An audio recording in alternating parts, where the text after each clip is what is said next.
வணக்கம் ராஜேஷ். இபிஎஸ் அணியை சேர்ந்தவர்கள் ஓபிஎஸ் அணியை சந்திக்க இருப்பதாக தகவல் வெளியாகியிருக்கிறது. இந்த சந்திப்பில் யாரெல்லாம் பங்கேற்க வாய்ப்பிருக்கிறது? இது குறித்தான விவரங்கள் என்ன? மக்களவை தேர்தலை பொறுத்தவரைக்கும் அதிமுக தோல்வியை சந்தித்திருக்கிறது. கிட்டத்தட்ட 35 தொகுதிகளில் அவர்கள் நேரடியாக இரட்டை இலை சின்னத்தில் போட்டியிட்டார்கள். அனைத்து தொகுதிகளிலுமே தோல்வியை தழுவியிருக்கிறார்கள். 7 இடங்களில் அவர்கள் டெபாசிட் வைப்பு தொகையை இழந்திருக்கக்கூடிய இந்த சூழ்நிலையில் தேசிய ஜனநாயக கூட்டணியில் ஓபிஎஸ் சுயேட்சை சின்ன பலாப்பழம் சின்னத்தில் ராமநாதபுரத்தில் போட்டியிட்டார். அங்கு அவர் 2 லட்சத்திற்கும் அதிகமான வாக்குகளை பெற்று தோல்வியை தழுவினார்.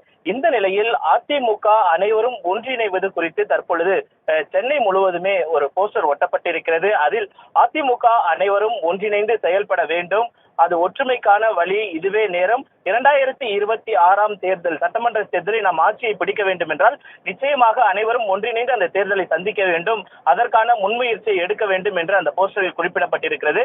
இந்த போஸ்டரை பொறுத்தவரைக்குமே ஓபிஎஸ் அணியை சேர்ந்த ஜேசிடி பிரபாகரன், முன்னாள் எம்எல்ஏ சட்டமன்ற உறுப்பினர் ஜேசிடி பிரபாகரன் சார்பாக இந்த போஸ்டர் என்பது ஒட்டப்பட்டிருக்கிறது.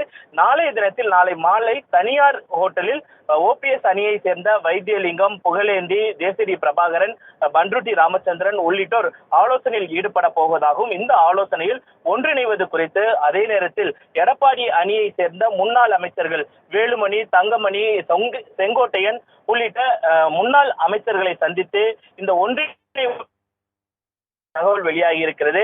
நாளைய தினத்தில் அதிமுகவில் மிக ஒரு பெரிய பரபரப்பு ஒன்று காத்திருக்கிறது என்றெல்லாம் தகவல் வெளியாகி இருக்கிறது. முன்னாள் அமைச்சர்களை சந்தித்து இந்த ஒன்றிணைவது குறித்தும் அதற்கான முக்கியத்துவம் என்ன என்பது குறித்தும் ஓபிஎஸ் அணியினர் வலியுறுத்த போவதாக தகவல் வெளியாகி இருக்கிறது.